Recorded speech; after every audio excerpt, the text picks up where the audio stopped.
Like your brain has to be the size of a walnut to legitimately say it takes two to tango. Kamala Harris could very, very well bring about a civil war just as likely as Donald Trump. Is like, dude, come on. Your brain is pudding. It's tapioca pudding. That is so insane.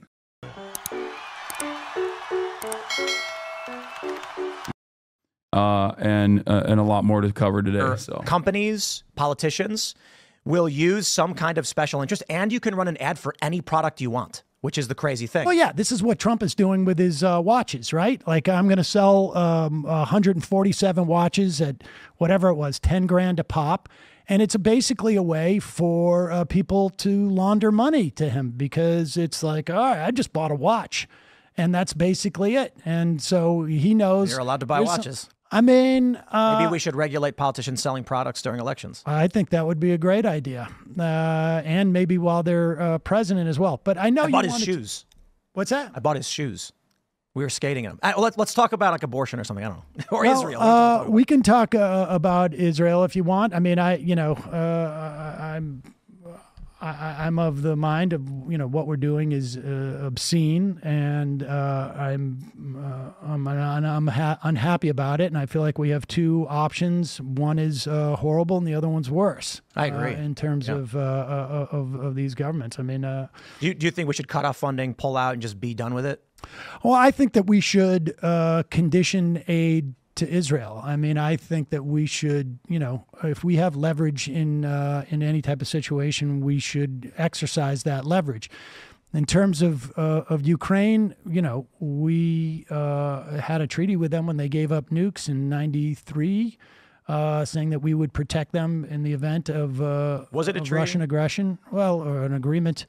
Right. And the legal distinction matters, I suppose, because. Well, I mean, it matters in terms of like how perhaps bilateral security agreement. I mean, that's you can refer to it as just a bilateral security agreement, and I think that there's. Oh no, it wasn't even that. The Budapest Memorandum. I mean, I think that this was operational. It's not obviously a treaty. Treaties can be broken. We saw that with Paris Accords, and well, it's easier obviously if it's a treaty. It needs to be we need to bring the Senate in, but I am I think that aid that we provide for Ukraine should have an exit strategy to it. I haven't seen one, but I also am not convinced that that's been a function of the election. Haven't we spent more on Ukraine in the past 2 years than we have on Israel in 50? I don't know. Comparable. Probably comparable, I think, at this point. That's crazy to me. And it's fair to point out, too, like, we're not just giving all the money overseas. We make weapons here, and then it has American 100% jobs. Yes, 100%. Wow, Tim Pool's analysis on Ukraine is the greatest threat to mankind has changed quite dramatically. That's weird. I wonder if something significant happened since the last time I watched Tim Pool when he said those words to now he sees a silver lining in the weapons transfers to Ukraine and its impact on the American economy even. What a shocking change of events. Probably nothing happened, right? Like nothing consequential happened in Tim Pool's life, I think, that would have caused them to take this different approach. Like he's starting to come across to me like a real Lindsey Graham type. I haven't been keeping up with Tim Pool. Is there a reason? Because like the last time I saw him, he had such good ideas on Ukraine being the enemy of not only America but the mankind. Seems to me he's seeing the silver lining here. There's no doubt in my mind that we spend far too much money. So much of our economy is dependent. Eisenhower said, beware the military industrial complex, and his original wording was the congressional military industrial complex. And I subscribe to that. I do think from a moral standpoint, although I don't think this is controlling, but as a moral standpoint, obviously like one country is being invaded and to some extent occupied, and the other is occupying and completely asymmetrical type of situation, that we have in Israel is just absurd. I I kind of feel like no matter what course we take, the dominoes have been knocked over. The BRICS nations are lining up for their currency. The petrodollar is on the verge of being dismantled. Saudi Arabia has already said not interested. I don't think Trump recovers that. And I think that means Americans better buckle up for a bumpy ride. I mean, to be fair, you've also said that we're headed towards a civil war in this country so many, many times. And I don't think that's happening. Well, that's not my opinion. That's just the corporate press.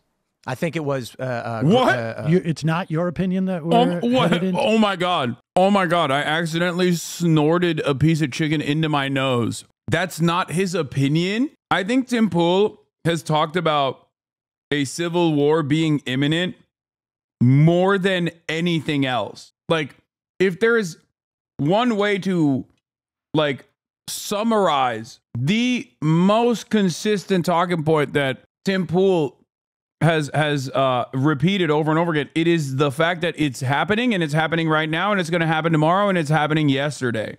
To a civil war, or hasn't been? It is not an original idea from Tim Pool that we're on track for a civil war. Well, I mean, do either one of us have any original ideas? I mean, I didn't come up with single payer. No, but I just to clarify, my position is I didn't one day just decide for no reason, oh man, I think a civil war is coming. It was like, here we go, Common Dreams. This is a progressive organization. Here you go. The second civil war has already begun. This is a progressive outlet, right? So when I read progressives, conservatives, The Atlantic, I think that's more metaphorical. But if you want to claim that you did not mean that there was an actual civil war, I do. Great. Yeah, absolutely. You do think there's going to be a civil war? 10 years, 20 years? I mean, what? Yes. Okay. So we can talk about it. We can go in great detail. For instance, we had a former CIA officer at the write for the Washington Post. The U.S. is on the verge of a civil war. I didn't just make it up. The Atlantic said that they spoke with several national security experts. Well, there's people also saying that the Earth is flat, but you know, do they work for the Democratic establishment? Well, sometimes maybe. I don't know. Flat earthers in the Democratic Party at the top level. Come on. I'm saying like former CIA comes out and says they're concerned, like we are following the trend of other countries towards civil war. I take that seriously. I don't know why I would dismiss like all of these people. A Princeton professor, for instance, said the same thing back in 2018, I think. So when you maybe it's sensationalism. I think that's fair. I think to a certain extent it's like, you know, yes, there were people who said like crime has increased exponentially, but in fact it hadn't. I mean, I think, you know, part of what you and I do is we make assessments as to what news is actually sort of like real and what really has real world. Tim Pool looks at credentials and laughs at them when it's like a person who's like, I've done vaccine research at the highest level, and I am a well-decorated epidemiologist, and I am warning you, we need to, take COVID seriously. He'd be like, that guy's gay. Obviously, you can't trust credentialed people like this. Tim Pool, when it's civil war, he's like, excuse me, high-level CIA officer who is managing the Civil War department said that it's happening. Yeah. Only when they're engaging in sensationalist rhetoric that they believe, that Tim Pool believes, then he's on board. Implications for people, and part of what we do is assess that like these things don't, and it's a distraction. I think you're wrong. I think there's an optimism and a normalcy bias, and the only thing I can really say is, look, I read the news and I opine on it, and I'm wrong about a lot. But I can probably pull up, I don't know, a couple hundred articles from CNN, the New York Times, the Washington Post, talking about the brink of civil war that is coming to this country that I just did not make up one day. So if I read the New York Times, these are all right-wingers. The New York Times, Ross Douthat. Oh, sure, it's an opinion piece. Yeah, of course. CNN, you've got Bruce Hoffman, Jacob Ware, Straight Arrow News. I don't know, but there's a poll saying people think we're on the verge of a civil war. The Princeton professor, progressive guy, said the Cold Civil War has already begun. This is back in 2018. And I look at all these things and I say the worldview of each faction in the United States is divided to a degree that there seems to be no reconciliation. And so now what you have is sitting members of Congress calling for a national divorce, which means nothing. It means civil war. But that was Marjorie Taylor Greene. I mean, she's a lunatic. Well, call it whatever you want. But when a member of Congress is saying something like this, would you? Oh, I have no doubt. Listen, do you think if lunatics get elected, we could see? Okay, Marjorie Taylor Greene also said Jews have space lasers, dude. To be fair, Simple probably agrees with that too. So, like, she said Jewish space lasers were responsible for the fucking wildfires in California. She says a lot of shit, dude. Oh my God, I forgot. She also says that the government has a weather machine. Yeah. Oh God, she says so many insane shit. See a civil war? I have no doubt that you know, we have a crop of right-wing Republican lawmakers who are completely nuts.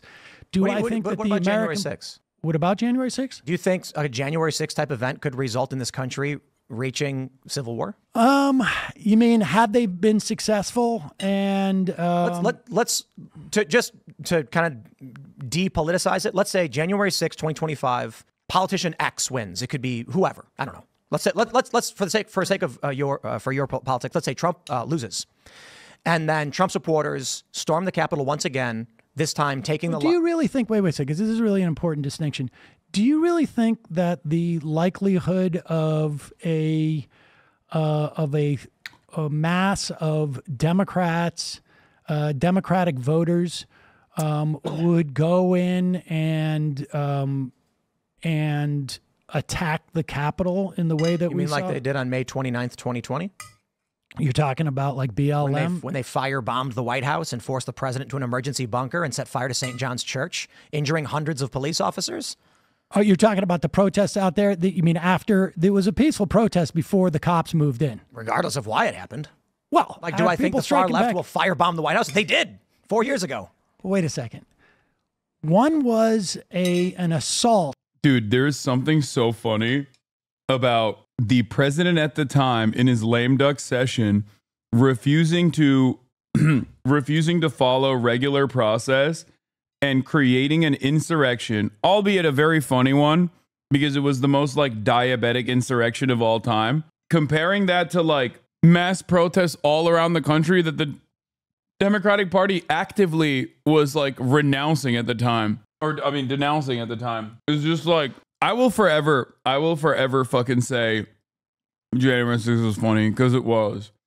Like, I understand why people are fearful of January 6th, because, like, if it was competent, if there was, like, a real brown shirt militia movement in this country, then that would have been, like, absolutely devastating. But in the absence of all of those things, like, and no, like, ideologically principled fascist movement, it's just all like, you're never going to tell me that watching a bunch of HVAC business owners trying to climb up the fucking congressional wall and falling is the funniest thing you could have ever seen. It would have been better if the police were like actually there. You know what I mean? And then we could have seen like enforcement in real time. That probably would have made it so that it never happened. Like Ashley Babbitt would probably still be alive right now, running for like their fucking local comptroller of San Diego or some shit, if the actual cops were doing their fucking policing job. And by that I mean not what was I saying? Oh, yeah, the actual cops were, you know, at the January 6th protest on the side of the protesters. I mean, like, if there were cops in uniform stopping the protest from coming in on the Capitol. The other is people. Well, words have meaning. They describe events. When leftists injure 100 cops, tear down barricades, throw fire bombs at the White House. Wait. But you're sequencing things differently. If Donald Trump was to send the military to attack, let's say, New York City, do I think that we would have a civil war? Yes. Do I think that New York City Do you think he could? Do you think there's a possibility Trump would send the military into any one of these Democrat districts? I mean, I don't know. Well, I mean, he claims he would. Do you think he would? Or do you fear he would? I fear that he would attempt to do it, but I suspect... You think he would try to start a civil war? Well, I didn't say he would try and start a civil war, but that I think would start a civil war. Well... Or could. I think it could, but I think there's a possibility civil war is facing the sound in a year. No. I don't think the military would allow for that, frankly. National Guard, or it's like, you think they would disobey Donald Trump? I think you'd get a series of resignations. Possible, I guess, that at one point, but someone eventually is going to say yes, right? If your argument is that the rise of Donald Trump could bring about a civil war, I mean, I don't know that I would say the rise of Donald Trump. I think Trump's a symptom. I think that the reason Trump gets elected is because you have this rage bubbling up in this country in a variety of ways. So you had the Tea Party and you had Occupy Wall Street, which were rather light. But then you get the Bernie Sanders movement, you get the Trump populist movement. But Trump is a bull, and he storms through and he takes the power. Bernie didn't. But I mean, what's the? They're saying this because they're both populist movements. I mean, one's a right-wing authoritarian movement. Call it whatever you want. People rose up and had movements for whatever reason. And perhaps you could say because Trump is a strong man, he ended up succeeding in his movement where Bernie's did not. Well, I mean, no, Bernie Sanders was like Hillary Clinton's the authoritarian, and she stomped out Bernie. No, Hillary Clinton is not an authoritarian. I mean, I don't like her politics, but authoritarian it's a word. It means something. Yep. And right-wing authoritarians. I mean, there's been, you could check out Bob Altemeyer's research, formerly from the University of Manitoba. Like there's clinical research that shows that we have like something like 25% of North America are right-wing authoritarians, and they were just looking for a leader. And the Republican Party has been stoking racial animus for decades now, and this is where the culmination. I mean, it certainly did, 200 years ago, but I think that the likelihood of civil war is low relative to the amount of times that you talk about it. Well, I think it would require you to see what I talked about. Like, should I not opine on The Atlantic saying, quote, there's people that are absolutely ready to take on a civil war? What will happen if Trump loses from 1 week ago? If I address that and I say something like, I think it's silly to assume that within the next few months, people are going to start a civil war, is that a bad thing to do? Dog, that's not how you opine on it. That's an opinion piece itself. You are literally pointing to that piece to say it's silly in the argument where you're trying to justify that it's not silly to say that a civil war is likely. Does Tim Pool hear the arguments that he's making? Am I misunderstanding him? Why has he so consistently dunked on his own argument, it seems, or dunked on his own past behavior while simultaneously seemingly defending his own past behavior? I don't understand it. Or should we just ignore it? I mean, I think it's just indicative of what you consider the news is, and I think that's why are they all writing about it? Well, because they have the same problem that you did with your news outlet, is they can't get clicks. Do you think the only reason all of these outlets, I think I've got 1, 2, 3, 4, 5, 6, 7, 8, 9 that I just pulled up from a quick Google search, it's just they're getting clicks for it? Yes. I'm not, it's not a gotcha. I mean, literally, it's just sensational. The answer is yes. Yes. I think when you think about the original, I'm thinking from my own personal experience. I've been covering the news professionally for the past decade, and I can't recall a single time where I was like, a civil war is imminent. Like maybe as a joke, as a meme, in a haha moment, but never. I often talk about how awful American politics is. So frequently, so consistently. I talk about the dangers of misinformation, the dangers of a right-wing reactionary sentiment in this country. And I don't think there's ever been a fucking moment where I'm like, yeah, civil war is imminent, dude. I just don't. The only way that it happens is if, we experience an unimaginable economic shock. And even then, I don't think it's that likely. And with no recovery measures whatsoever implemented. It would mean the entire global economy has to collapse. There is a reason why January 6th was fucking goofy. There is a reason why January 6th was goofy as fuck. Because Americans are far too comfortable. Civil War, there was a huge economic investment on the two different sides, right? One side wanted free labor. And the other side, aside from having other economic interests too, that wasn't aligned with having free labor. I don't think we have that same division here. Does that mean we need to follow 1861 or 54 for a civil war to happen, or is it possible to look at, say, the Bolsheviks, the Spanish Civil War, the French Revolution, the British Civil War? I think it is unlikely in this country that we would have a civil war. Do I think that we could have sort of like a constitutional crisis with someone like Donald Trump and the Republican Party? Yes, I do. So academics right now believe that we are in what's called civil strife. Civil strife does not guarantee civil war, but it is the precursor to. So the civil rights era was a period of civil strife that did not result in a civil war. Bleeding Kansas was civil strife that did. I mean, in the 80s, we had something like 100 bombings, maybe 75 bombings that would, I mean, you know, various civil strife. It comes and goes, you know what I mean? Yeah. So you've got Stephen Marsh, who wrote the book The Next Civil War. He's a liberal guy. He makes a lot of these predictions. I defer to him. I think he's wrong on a lot of his fact assessments in the granular scope of things, but he makes a lot of points that are correct. So we actually had this debate. I think it was it last week actually on civil war, conflict, and crisis.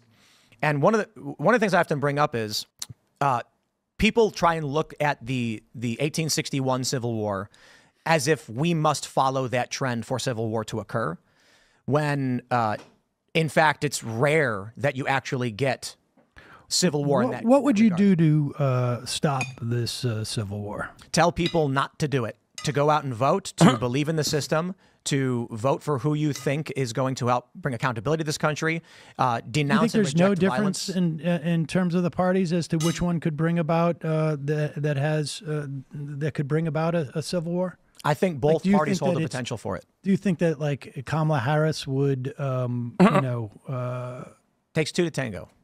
Well, actually, oh my it takes God. two to tango. Oh my God, bro. I swear Republicans don't live on the same planet, dude. No. Kamala Harris is parading fucking Liz Cheney around and saying she's going to have a Republican in her fucking cabinet. Like, your brain has to be the size of a walnut to legitimately say it takes two to tango. Kamala Harris could very, very well bring about a civil war just as likely as Donald Trump. Is like, dude, come on. Your brain is pudding. It's tapioca pudding. That is so insane. Democrats don't even have like a messaging campaign that is against Republican policies, let alone that they would like actively urge to fight Republicans in the fucking streets. They don't even fight them in debates, dude. They hug them and kiss them in debates. It was a very intricate dance, but it doesn't take two people to, I mean. It does? No, it doesn't. I mean. What do you mean? Well, it doesn't take two people to start a war. So if country A invades country B, but country B just surrenders immediately, there's no war. Well, obviously, people war is a fight. Pushing. Yeah, I mean, it could be more than two, like Syria, for instance. I think there was like 12 factions in the initial. Well, tango, both parties are like engaged in the dance. But the fact of the matter is, that you can go in and yes, you can invade. It's war, even if they surrender after you know, people getting shot. Do you think that like Kamala Harris? Let me put it this way: who's more likely to bring out the military against the city between Harris and Trump? Trump didn't do it in 2020. I don't know if I have a good answer. You don't have an opinion on this? I don't. Trump didn't do it. What the fuck are you talking about? Yes, he did. He did. He sent Bortak. Trump used the marshals, federal marshals, to assassinate a guy who killed a Nazi in Portland. And then he fucking flexed. He was like, yep, I told him, go kill this guy. And then they did. What are we talking about? Donald Trump, when Donald Trump says he's going to use the military against enemies from within, I believe it. I don't think that is him embellishing. I don't think that's him exaggerating at all. Why do I believe it? Because he's done basically everything but that in his last administration. That's the one thing that remains. And at the time, Senator Tom Cotton was advocating to do just that. So there are people in his coalition, in his corner, that also want him to do that. At the time, they wrote about it in the New York Times. Tom Cotton wrote an article, a guest column in the New York Times. I don't know if I have a good enough answer to say. Well, I'll take whatever answer I mean, you don't have Trump an opinion. was presented with national riots. He did not invoke the Insurrection Act. He didn't send out the military. I'm not confident he has the strength, and I don't mean that in a positive way. Who would be more inclined to do it? I can't answer that. I don't know. You don't have an opinion on it. I mean, I think it's You're so disingenuous, Tim. Bait to be like Trump's the authoritarian, therefore he would, when he didn't do it. So the Democrats didn't do it at the Capitol. Trump didn't do it at the Capitol. Trump didn't do it in 2020. The National Guard was deployed by Democrats during the Ferguson riots. Could I make the argument that Democrats are more likely for that reason? I honestly have no idea. Would you make that argument? I wouldn't. I'd say there's pros and cons to make a guess as to who you think would be more likely to bring out the National Guard or invoke the Insurrection Act. Honestly, I don't know. What I will say is, it doesn't matter what you think is true. And Mark Milley apparently, and I don't know. Well, Mark Milley is someone that you would trust, but he basically said that Trump told him to just shoot the rioters. I mean, Hillary Clinton said, "We came, we saw, he died. Why don't you drone strike Julian Assange?" So Barack Obama killed Abdul Rahman al-Awlaki. Wait. Yeah, no. I agree that Obama, those drone strikes were very problematic. But that's different than saying we're going to willy-nilly fire into protesters. What I'm pointing out is that I'm not going to tell you your opinions are wrong and you should not have them. That's not the point of what I'm getting at with civil war. My point is you believe them, and you are allowed to believe them, and that's fine by me. I'm just curious as to who you think. I mean, don't if you trust think any that there's the Anwar al-Awlaki conversation is so stupid because one, that's a war crime.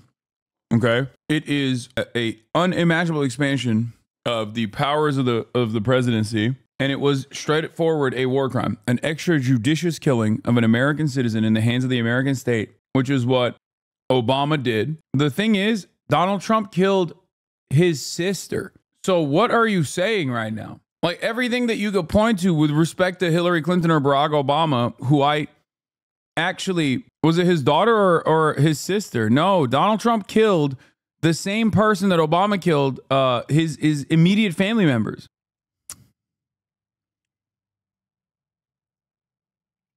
I think both are wrong. I think it's completely unacceptable. The difference between me and Tim is that he thinks it's acceptable. I guess he thinks it's acceptable or doesn't know that Trump did it. Going to be a civil war or that there's a big potential for it. You don't see, there's no difference between Trump and Harris as to. Trump assassinated, daughter of Anwar al-Awlaki, reported killed in Yemen raid. Nawar Anwar al-Awlaki, the 8-year-old daughter of former al-Qaeda and the Arabian Peninsula leader Anwar al-Awlaki, was killed in a joint American UAE raid against the terror group on Sunday, according to the girl's family. Anwar al-Awlaki was a U.S.-born cleric who directed attacks against the U.S., was killed in a targeted drone strike in 2011. In that first drone strike, Barack Obama killed his son. Donald Trump then did another targeted strike where Donald Trump killed the daughter. I don't know why you guys thought I meant like Trump killed his own sister. I guess I said it stupidly. Anyway. To the likelihood of a civil war or who would start this war. You don't, there's in 2020, Democrats held a war game as reported by the Boston Globe. Are you familiar with this? Where Podesta and others, neocons, had come together. In 2020. Before the 2020 election, they held a war game, as reported by the New York Times and the Boston Globe, where they said in the event Trump the event Trump wins, we should advocate for West Coast states to secede from the Union. In 2020? Yes. In 2020, before the election took place, a war game was held by prominent neoconservatives and Democrats, including John Podesta. Oh, so you mean like a bunch of people who are out of government went into a room and working on the campaign and said, what happens if Trump wins? And one of the proposals was Washington, Oregon, and California must secede from the Union unless Trump's government capitulates to our demands. This is one of the dumbest arguments I've ever heard in this conversation. And that was just the most insane thing I'd ever heard. They're not just going through a bunch of different people out of government are just going around. So your argument, you say out of government, but campaigning for the office of the presidency is a big difference, right? Podesta is a big shot in the Democratic Party. It's not like he's not in power. These are private organizations, Republican or Democrat. The issue I'm saying is this: by all means, tell me I'm wrong, believe all of it, but I just think it's fascinating you don't have an opinion on this. Well, because I hear you, and I mean, you have this knowledge that some Democrats who are out of power. You keep saying that, but John Podesta is far from out of power. Well, I mean, in 2020, he wasn't in the government. He's a big shot in the Democratic Party, and he's basically has a lot of say in who gets to run and who doesn't, and where funding comes from. Okay, he had power within the Democratic Party, but he's saying if Trump wins, we will. Well, wait, did Panetta say this, or this just there's like 14 different scenarios that are being gamed out, and because they're doing the war game, this is one of them that happens in this sort of completely hypothetical thing. Why do you think they entertained the possibility of West Coast secession? Like, that's just stupid, isn't it? Well, I mean, it's a stupid thing for them to do. I listen. Donald Trump had states competing over PPE during COVID. He completely abandoned this country at a time where there was. The Transition Integrity Project was initially organized in late 2019 by Rosa Brooks, a law professor at Georgetown, former Pentagon senior official. Peaceful presidential transitions is seen as a hallmark of the Republican Party. Trump's own statements have fueled concerns about the peaceful transition of power. So they were trying to build a contingency plan specifically against Donald Trump. Like refusing to do a peaceful transition of power. Like, what could they do hypothetically? Like, they got together and they were like, what could we possibly do hypothetically to ensure that Donald Trump, does a peaceful transfer of power? Am I wrong? Isn't that what this is? Yeah, it's like, he's not wrong, dude. One of my D&D campaigns was a replay of the 2020 election, and it ended with all citizens being trans. These are also, most of these guys are right-wing too, which is kind of funny. Like the people that, it was like Bill Kristol, Max Boot, David Frum. I wonder, like, we got a bunch of fucking neocons who were like genuinely terrified about the future of American democracy because it'll, take away their toy.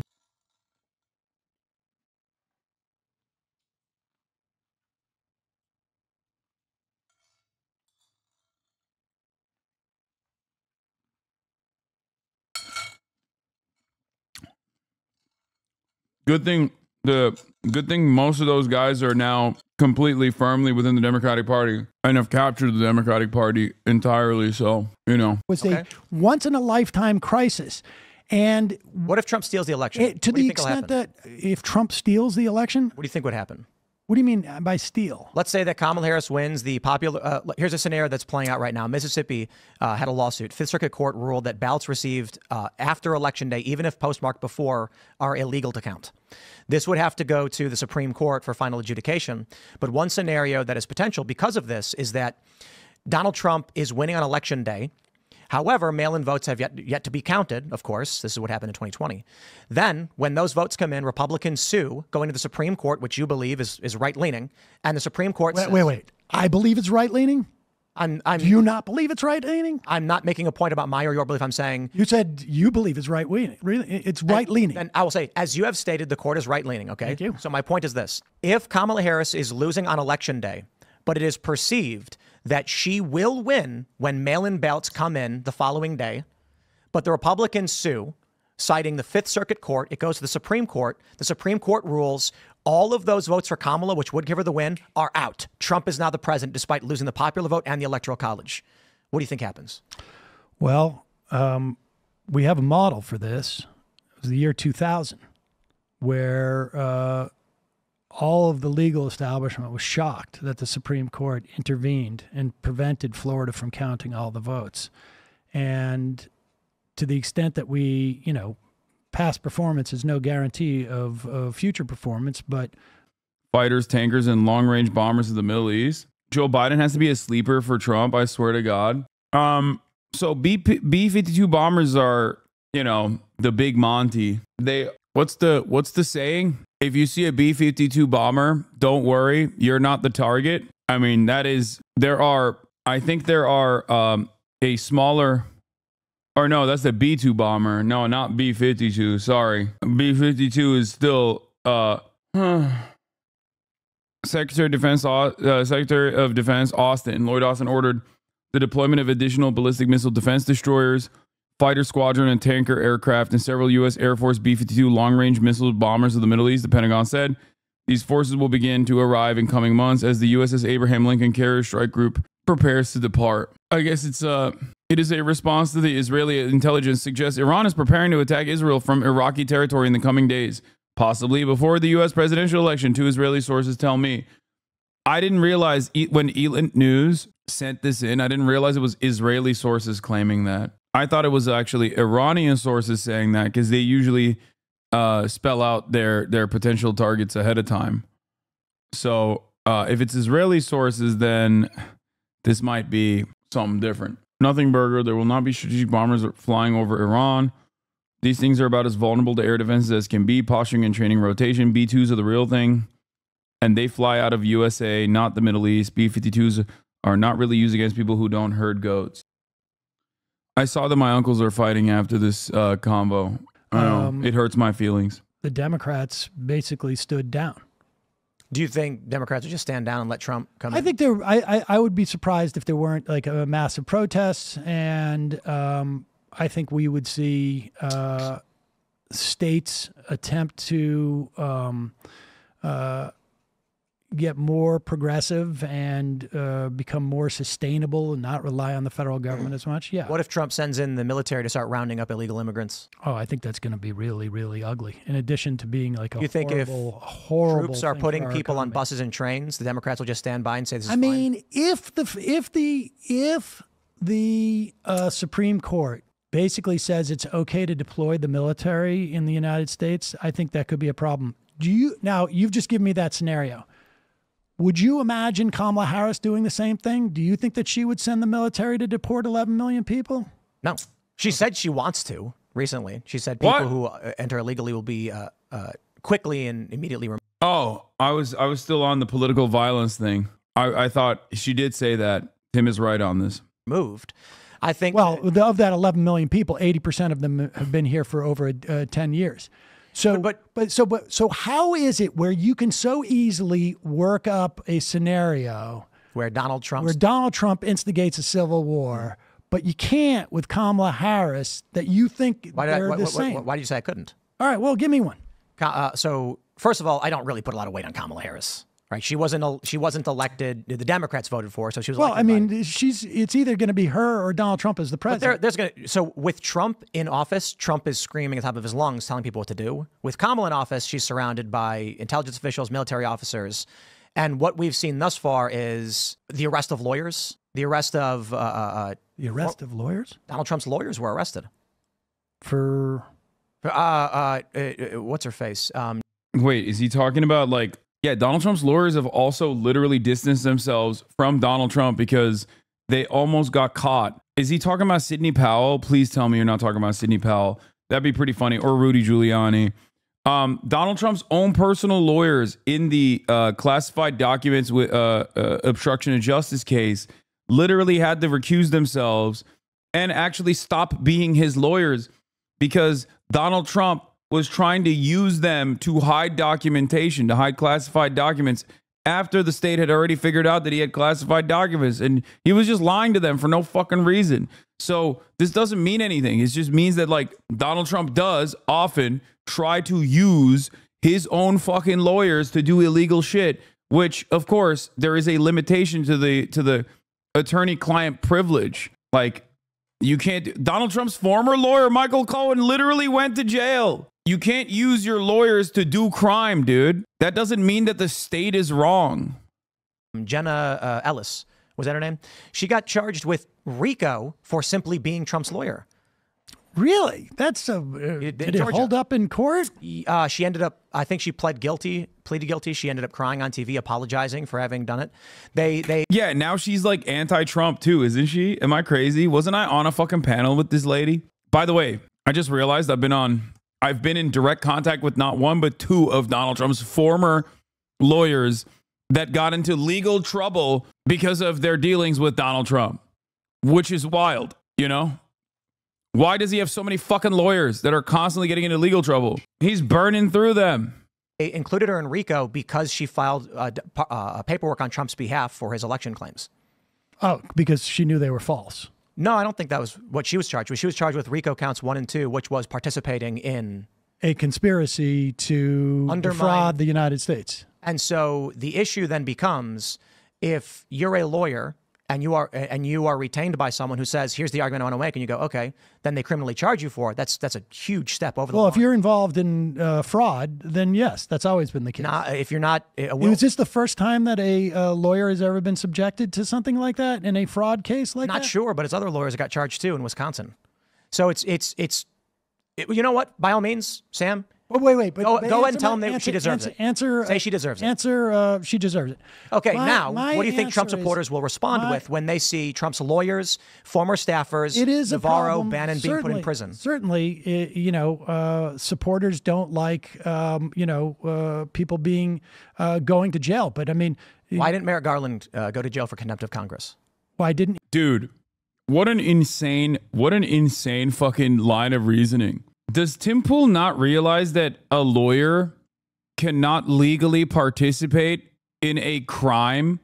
Does Tim Pool think that when you're a lawyer, that means you're like above the law? Does Tim Pool think that if you have a lawyer that you have retained, you can get them to do whatever you want and they have to agree to it, even if it's a direct crime? Did this motherfucker not watch Saul Goodman? Like, did he not watch Better Call Saul? You know what happens, right? Did you not watch the last season? Here's the fault with Sam's prior SCOTUS argument right there. And it's that SCOTUS can say what Trump is doing is unconstitutional. Trump can just do it anyway. And there's nothing anyone can do because it's within his official duties, citing national security concerns. If he starts rounding people up and deporting and offing them, there's nothing the system can do. No, that's not true. Attorney-client privilege? No, the Supreme Court, the Supreme Court has given additional allowances to the president, but that doesn't mean that the president is like above prosecution no matter what. It just means that there is an additional safeguard for a president to do crimes and claim that it is a presidential act. That doesn't mean that a president could just like shoot someone in the head and then get away with it. There would still be that you would still have to take it back up to the Supreme Court to be like, is this a presidential act or was this not a presidential act? Previously, you didn't have to make that assessment. You were like, that's illegal. You're going to jail. But the Supreme Court made it so that they were basically the final check against, if they want to, the final line of defense that determines whether or not this is a prosecutable act or not. Anyway. He go to jail for contempt of Congress? Yeah. What you mean from the Justice Department? Yeah, was it the her investigation or was it I'm getting the name wrong? He was held in contempt of Congress, I think, twice. There's been a lot of people who have been held in contempt of Congress that haven't gone to prison. So the issue right now is Peter Navarro and Steve Bannon go, and when Merrick Garland defies Congress, I think government officials probably get away with this more because we had we had members of Congress who also. That is a fine argument. But wait. It's a fine argument. But we're getting off the original question was. And the question is, do you think Trump are going to accept this as true, that it's just government officials getting. I don't know. I've seen Trump supporters believe a lot of very strange things, like John F. Kennedy is in the I'm sure this has happened, but in recent history, I can't think of a single fucking Republican or Democrat or any like person that holds office that has ever been prosecuted in contempt of court for being in contempt of Congress. Like, I don't think has that happened like to a.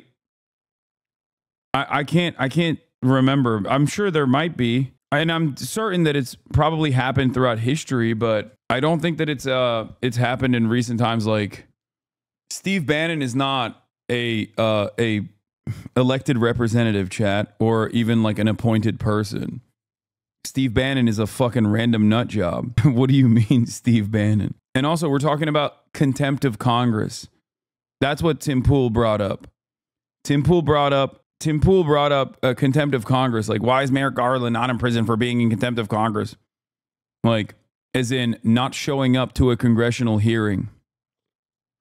Junior is in the audience. That is, the magazine. Yeah, I mean, so I have no idea how to predict. But again, the question I ask, do you think can you come up with a scenario where Harris instigates a civil war in the way that you talked about with Trump doing it? The Harris administration, yes. Okay. And let me hear it. The expansive arrest and prosecution of Donald Trump, his supporters, and those associated with his movement. Well, the Bannon went. I'm gonna say something controversial. I'm gonna say something controversial here and say that Tim Pool, I think, was able to successfully gish gallop his way out of giving Sam some good dunks. Like, I think Sam was too nice to him. And because of that, it just comes across as like a 3-hour conversation that I think if Tim like showed some more energy on instead of being nice, I think Sam would have fucking slammed him up and gummed up the works and packed him up in like 15 minutes. Keep watching. The energy flips at a point. Where does the energy flip? This is going to come from the right. Verse Because this is still, they're still talking about this shit. 15% benefits. But it's not necessarily younger people are going to have to pay money. New workers will have to. No. They're always going to have to pay, hopefully, with Social Security, unless the Republicans have their ability to cut it. But you're right. It actually says 83%. So there you go. Yeah. Well, I mean, it would put some things to rest. I don't think they're going to do that. I mean, Trump is saying it should be a state's issue, and I believe that is absolutely incorrect. No, I think we had an individual right that existed in this country for 50 years, and it was rolled back. We've never had anything like that whatsoever. I think it's a right that when taken away, deprives people who have babies their sovereignty over their own body, and it's both an economic issue and a personal liberty issue. What do you think there should be restrictions on abortion? Yeah. I mean, the problem with restrictions, like for instance, this is the normal response to this is no, but the optically best possible response to this is not a no, because when you say no to no, like when you say no to that question, I know a lot of women are going to get mad, but when you say no to that question, immediately you have to remember that like the fucking worst idiots will go, oh, you want to have a fun abortion on the last trimester. So you have to be careful in the way that you communicate. If your goal is to change the minds of a lot of people, okay, there is no such thing as a fun abortion, right? Like, people are not just voluntarily getting an abortion after carrying a pregnancy almost to term, because the process in which you carry a pregnancy is also very complicated and can cause a lot of harm to the carrier. Okay? So it makes no fucking sense for people to basically almost carry a pregnancy to term and then get an abortion for funsies in the last trimester. Republicans present it as though that is happening all the fucking time. So the answer to that is when someone says no restrictions on abortion, the best optical answer is that these decisions should be left to the medical professionals and the medical community, and that the government should not intervene in this process. You do not have a say in whether or not people get insulin if they have diabetes. That is left to the doctors. So you should not have a say in this process as well, because the abortion, a medically induced miscarriage, an abortion is a medical procedure. Okay? That's it. So that is the best possible way to respond to it. And I'm sure Sam will do that as well. Say only in the case of, let's say, a danger to a woman, or a woman's life, is that is extremely difficult to assess where that line is. And we've seen this. 2 women have died at least in Texas as a function of the abortion ban that they have there. We also know that infant mortality in the wake of the Texas thing, because there's been studies on this, increased 15% in the wake of the abortion ban there. So in general, I would say that restrictions are in practice not viable, not doable, because you end up costing women their lives. I think that to the extent that I would have restrictions, I think you need a medical provider to provide abortions, that go past the maybe midway through the second trimester. But, do you think that elective abortion should be available up to 9 months? If it is I think that is the safest route for women, if it is done by a medical provider. Yeah. Elective. I asked elective, to be clear. Elective. Meaning no reason given, no medical issues, just a woman saying, you know what, I've carried this baby for 8.5 months and I've changed my mind. Well, it's a little crass way of putting it. I think some women are going through some serious crises in their lives, and they may make a decision that's a bit more than just they've changed their mind.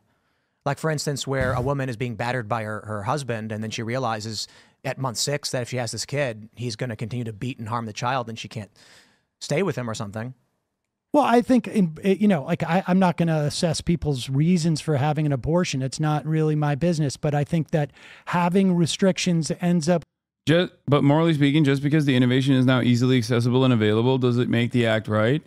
Yes. In regards to the morality, just because innovation is improved to the point that it is easily accessible and possible, does it mean the act is right? Yes. Yes. The answer is absolutely yes. What do you mean? What is the counter argument against this? Like, moving with the times. What are you saying? I treat abortions, medically induced miscarriages, in the same exact way that I treat any other medical procedure. I think that the medical innovation in this field is completely and utterly irrelevant, and I think that this decision should be left to the healthcare professionals and the patient themselves. I'm saying that diabetes and abortion are two different things. I'm saying that that's not correct.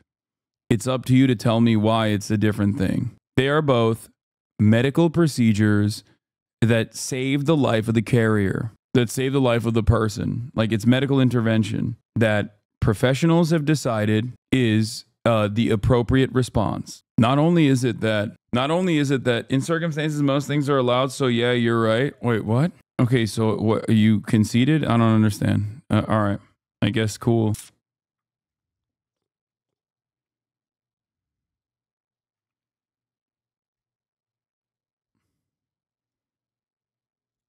I don't know what you're arguing against. You just said I'm right, I think. Costing women's lives, and so I would, on balance, not have restrictions outside of, like, obviously, like particularly as you get further into the pregnancy, requirements about medical, certified medical providers. So let's say you have a scenario: a woman goes to a Planned Parenthood, 6 months pregnant, and she just says, I don't want to explain it, I just would like to get an abortion. Is that a... Can we leave diabetics out of this nonsense? Why? What are you, scared that the Republicans are going to start fucking denying you insulin? No. I think it's a perfectly apt and appropriate fucking like analogy in this circumstance. It's just like a readily accepted, have been for years. Okay, fair. We're not talking about fucking lack of Medicare for all or how expensive insulin is. We're talking about straight up, like, one party deciding like insulin is unconscionable, insulin is ungodly. She should be allowed. There should be just medical professionals say, we're going to do it. We're not going to ask you why. I think it's okay to... Like, the answer to this is there's already restrictions to third trimester abortions in almost every single state. And that is because it is a medically invasive procedure, and it's a risky procedure, as a matter of fact. And that is precisely the reason why, you can't do an over-the-counter third trimester abortion. There is a lot of visits to the doctor leading up to this decision, and it's ridiculous. It's no different than hormone replacement therapy. Like, Republicans act like you can just walk to your nearest pharmacy and just be like, testosterone now, please, or estrogen now, please. And then they're like, oh, I'm too woke, I have to give it to you. Like, that's not how that works. You know what I mean? It's very stupid. You're just arguing against the reality that does not exist, right? Dude calling me conceited. Conceit, though you are well-spoken, don't get it twisted. Dude calling me conceited, arrogant. You can't just name call dick. No, dude, I said you conceded. I didn't say, like, concede, to concede. Like, you agreed with me, so I don't know why we should argue any further. You said I am right. What the fuck? Dude, oh my God, my fucking haters, man. What is happening, bro? What is that? Open the schools. Open the schools. Abolish homeschooling. Open the schools. We need to leave children behind. Okay, the No Child Left Behind policy failed. Okay, we need to leave children behind. Like, we need to keep them getting the education. Oh my God. to, explore it and get a sense, as you would for any, medical procedure. What does that mean? Like, I think that there's an obligation within the context of like ethical practice of medicine to not just terminate a baby at 6 months without reason. Well, no, I'm not saying that they should adjudicate this, but I don't think that like necessarily medical providers are going to be just like, hop up here, we'll just do this right now. I mean, I think there are procedures in which they do it, but essentially as long as it's like sort of like, they're following, medical procedures, like I don't think that somebody can, walk in here at 6 months and say to you, like, can you get rid of my baby? And you're allowed to do it. No, but like, I'm just asking, like, should there be a time limit, like 16 weeks? I think that is, that endangers women too much. So the answer is no. I don't believe so. Yes. Any additional regulation or restriction brought about by the state endangers the life of the carrier that is making a oftentimes complicated medical decision with a medical provider. Okay? It's that simple. You are putting people's lives on the line for no fucking reason other than winning political brownie points with a tiny group of people that are very, very strong and overrepresented in the Republican Party's base of support. That's it. The overwhelming majority of Americans do not agree to this. So much so that state by state, they have refused to go along with these restrictions. They voted against these restrictions. They voted to preserve and protect at least Roe v. Wade in virtually every state where it's been on a ballot measure. Can speak from experience as the wife and I have been trying to have care after our miscarriage, and it's going on 2 months of doctor following laws and regulations. This was at 8 weeks and we still can't move on with our lives. Yeah. Being pro-life is the biggest virtue signaling group on the planet. Yeah, I mean, they're not pro-life. They're pro-forcing women to carry pregnancy is the term. They are anti-choice. They're not pro-life. They are anti-choice. Because if they were pro-life, there is a whole litany of different things that they'd be advocating for, like gun control, for example. Like the average Republican is certainly not pro-life. They're pro-death more than they're pro-life. Let's be real. You got owned in the marketplace of delusion. It's true. I did. So, but that would create a circumstance, be it as rare as, it might be, but where there's like an 8-month abortion. It's conceivable. I mean, certainly in the 8th or 9th month.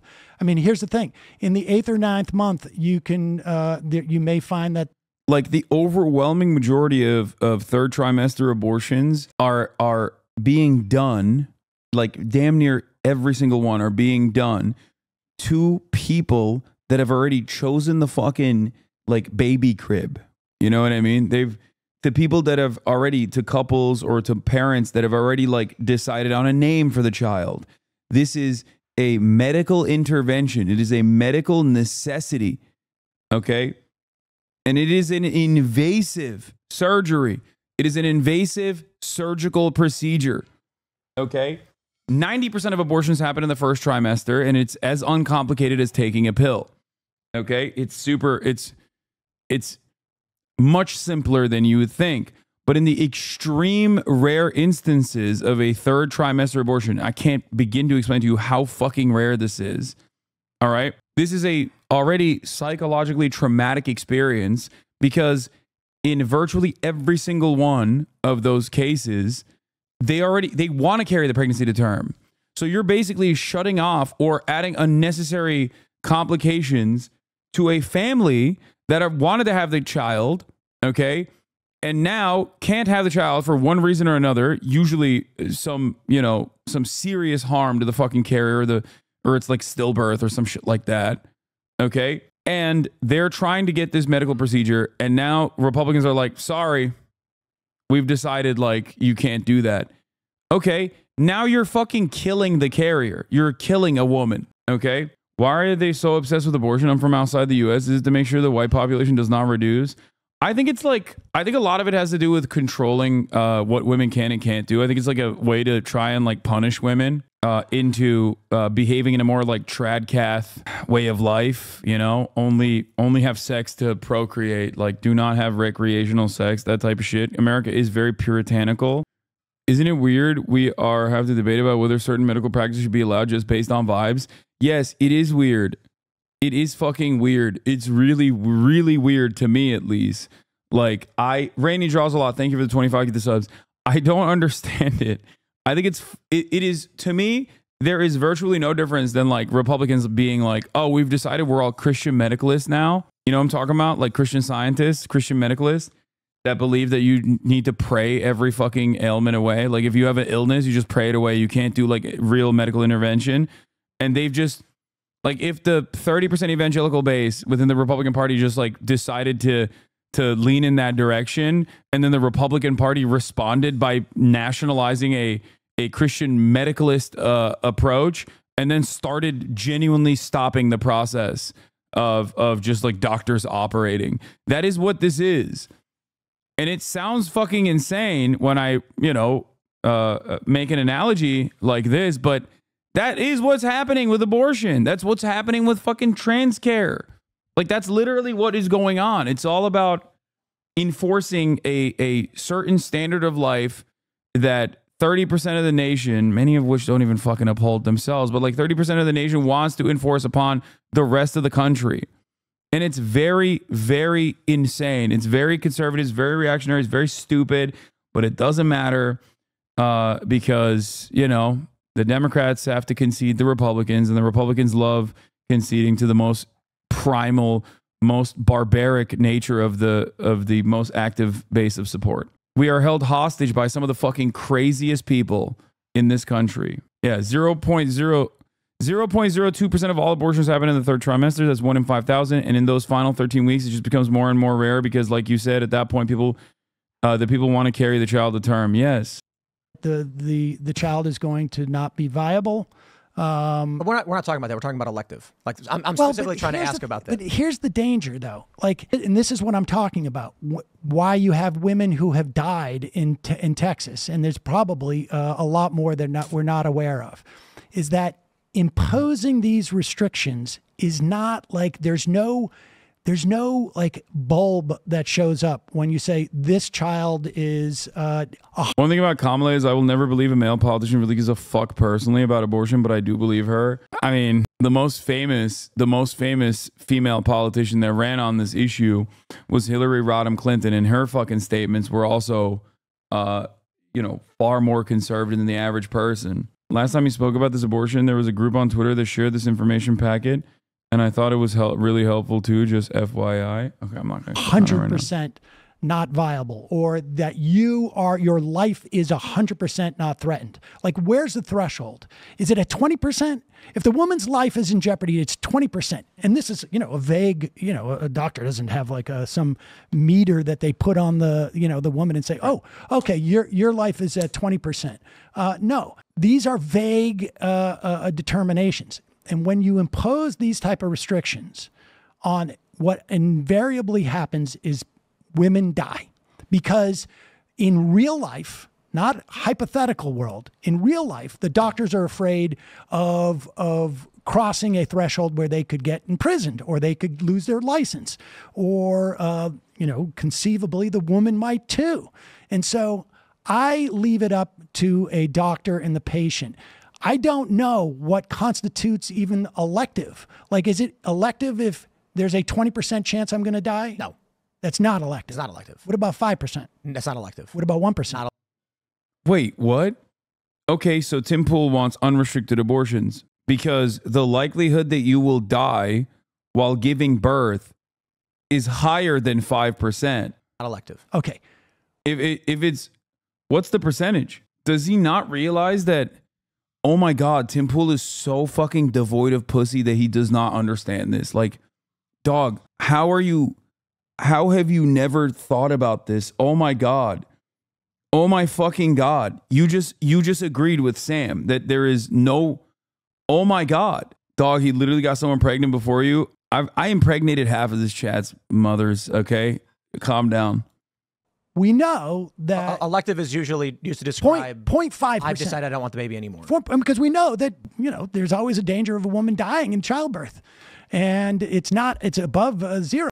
In 2022, the maternal mortality rate in the United States was 22.3 deaths per 100,000 live births. It's not 5%. Okay, well, now you're saying it's 33 deaths per 100,000 births. Okay. Okay, it's less than 1%. Well, still above zero. There you go. 33 was from 2021. 1 in 20 women dying from childbirth would be crazy, but above 0% is still a risk. Tim is still saying if it's above 0%, it's not elective. By the way, that doesn't even matter because the real point of contention here is not the risk of a carrier dying during childbirth, because as we've stated time and time again, the risk is bodily harm to the carrier in the third trimester.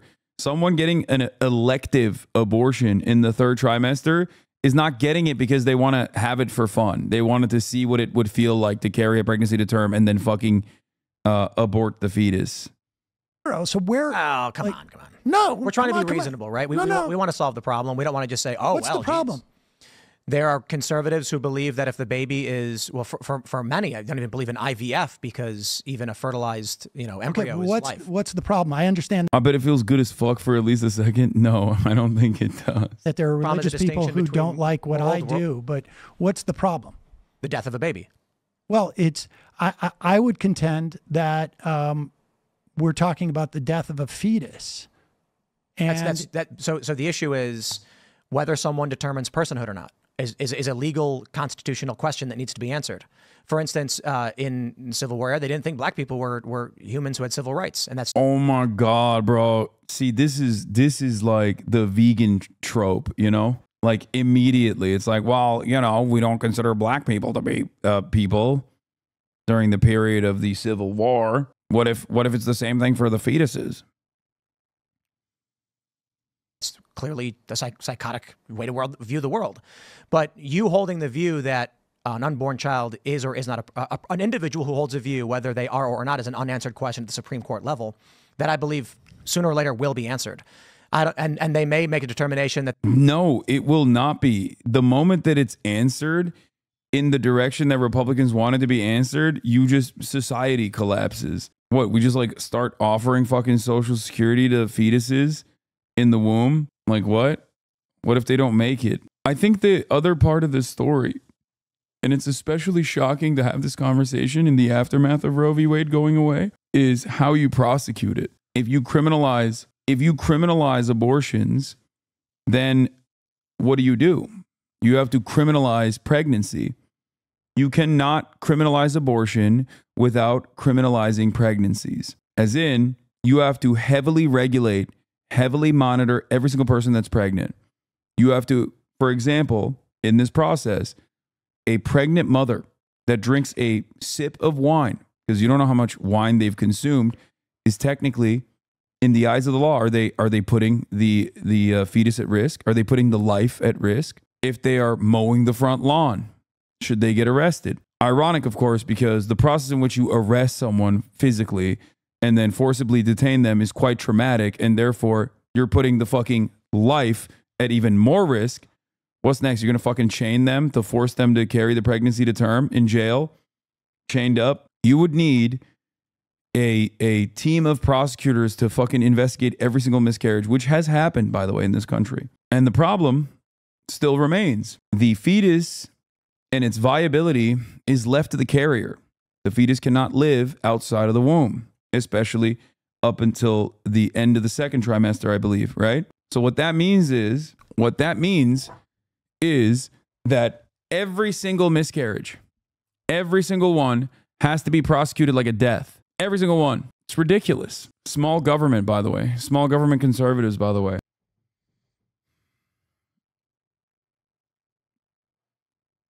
That the unborn are persons who are... Man, that's tough. I tend to be traditionally pro-choice. I think that when you have... then the argument is null and void. Okay, it's quite simple, I think. Do you think there should be restrictions on abortion? 100%. What should those restrictions be? Time limit for sure, but I don't know. I'm not smart enough to give you a certain amount of time. But here's the problem: is that when in practice, that time limit ends up killing women. Well, you've got a dying baby or a dying woman, and we're trying to figure out how to save them both. Well, I mean, So one is restrictions are if the baby can survive, why kill it? So you're saying viability. So yeah, viability is huge, and medical technology is rapidly expanding that. But there's still a lot of questions in how we handle it. So my position is that the government can't mandate one person provide their body to another person. However, if a person provides consent in the initial phase, now they have an obligation for a certain time period. So if you have sex and you get pregnant, you are obligated to carry that baby to term. Is that what you're saying? I think that I'd be in favor of abortion up to a certain point. Well, but I don't understand what the logic is there. Logic is compromise. Oh, so this is just a question of splitting the baby in half, literally. Not literally splitting the baby in half. It is, can the government tell someone you must provide your body and blood to another person? And you say they can So the up to a certain point. The questions of consent play a role in whether you allow someone and then have an obligation to them based on the requirement. So, for instance, like rape, I 100% exception. Health of the mother. Okay. Why? That's still a life. Why? Health of the mother. That's still a life. Why? If you believe that life begins at conception, and I can't tell if Tim believes that or not, but he's making an argument as though he does. So if it's at the point of viability, there's no, because the rape exception is so stupid because that's not a real thing. Okay. We already have untested rape kits. There's a massive backlog of untested rape kits in this country. But beyond that, the prosecutorial aspect would take so long, far longer than it takes to carry a pregnancy to fucking term. So if you were to leave it to the legal system to determine if a rape happened already or not, it's far too late at that point. You've already forced someone to carry a pregnancy to term. And also, if you personally are a firm, committed believer that life begins at conception, then it doesn't matter. You cannot argue for a rape exception. You can't. Because that's still a life. You're still killing someone. You're just saying like, oh, I guess some murders are valid. Is that what your argument is? And if you think some murders are valid, then why not make that exception to virtually every murder at any point, especially considering the viability of the pregnancy or the carrier's life? 100% So exception. let's take rape. Yeah. The woman can choose Okay. What establishes rape? when a person does not consent. Okay. Great. Sam is going to walk him through the long and convoluted legal process in which determining a rape would take far longer than carrying a pregnancy to term. How rape is a criminal term, right? Indeed. So you need to go through the court case. Perhaps. Well, I mean, perhaps. Well, Like, can I come in and say I was raped and that's it? All I need to do is say I was raped. nope. Okay.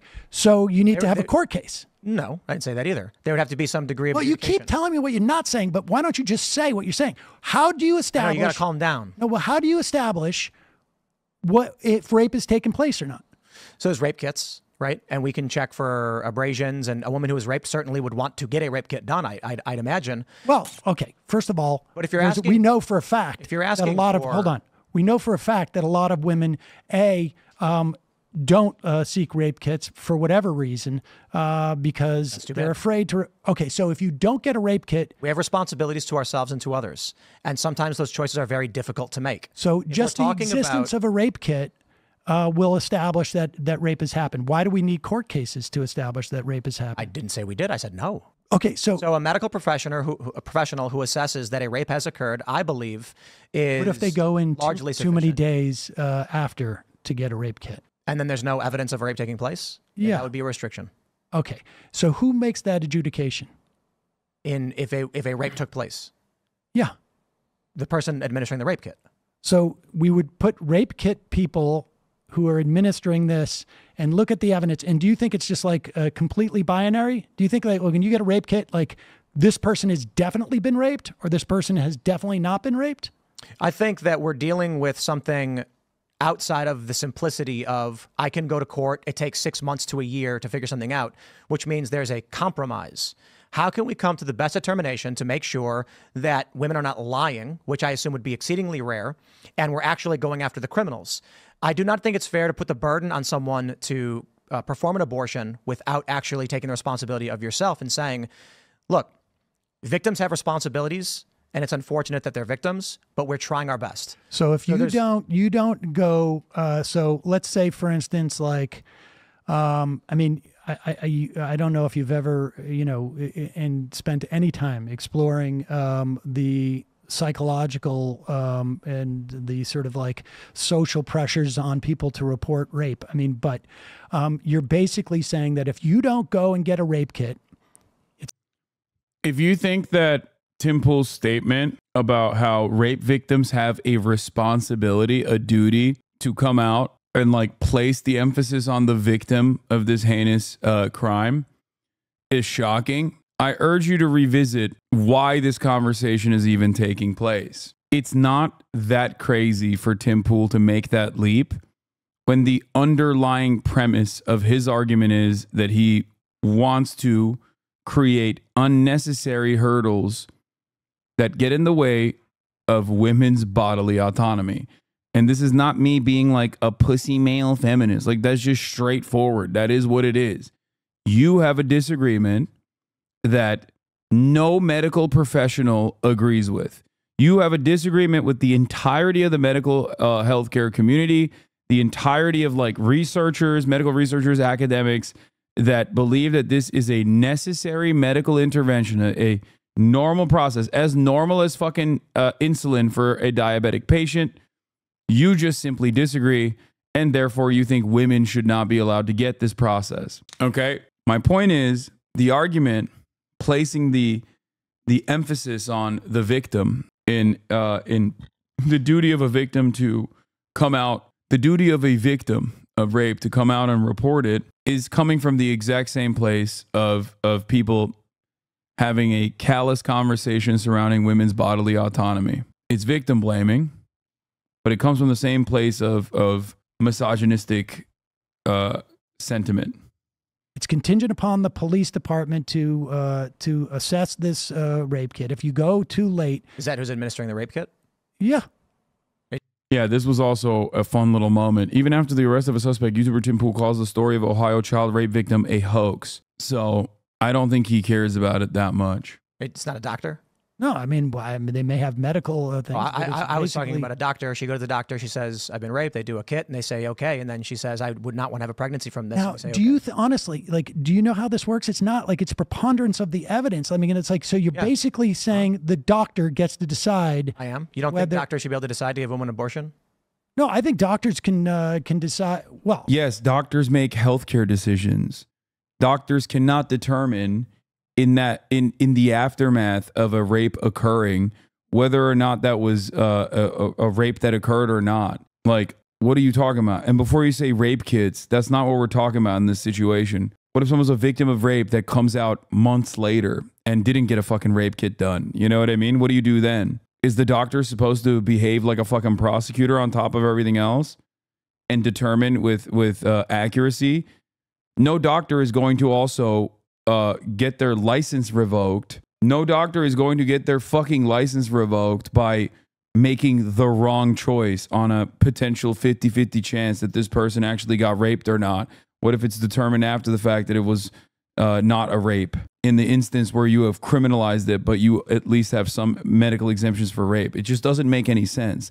The legal argument is precisely the reason why I always talk about I always talk about how there is no reason to have a philosophical conversation surrounding the sentience of a fucking fetus. Okay? Like determining personhood and things like that. These philosophical decisions are utterly irrelevant when we are legislating. Okay? When you are writing laws, these philosophical back and forths are just nonsensical. It is not the real point of contention. Okay? And the moment that you are having these philosophical back and forths, okay, you've already lost the argument. That's precisely the reason why so many anti-abortion advocates try to draw you into that conversation. Question for Hasan: how would you go about talking to someone who when asked if they'd steal food for their children, say they just moved to a safer neighborhood? I try to genuinely talk to people who espouse hateful comments to change their minds, but I get so angry when people can't bring themselves to empathize. I mean, there's not much you can do for someone who is just like so fucking selfish. Get ready for hell. Your chat, I promise you, is going to swing on this. I think doctors are responsible for this is a compromise. I'm pro-choice, but I recognize that we're not going to live in a society where one side's demanding an extreme, the other side's demanding the other. So you extreme. think the rule should be if you are doing the same mistake they're doing, drawing into the toxic conversation, you're being part of the problem, shut the fuck up and change the topic. Wait, what? I'm a political commentator. I'm telling 35,000 people the best tactics and what to avoid in the like common trappings that reactionaries apply in an effort to distract. This is a very productive discussion. This is a very productive discussion for many people who might not have encountered this conversation or have ever thought about it. Maybe they find themselves in the throes of an argument. The fuck? Are you okay? If you get a doctor makes rape case. What if it's somebody? We're talking about edge cases. I mean, I don't know why you're getting so much into the edge cases. Well, I mean, how often does this even happen? How often do people go in and get an abortion at 8.5 months because they feel like it? That's my point. Right. So why are you bringing it up? Well, because the people who you would create restrictions are going to exceedingly rare and not even an issue.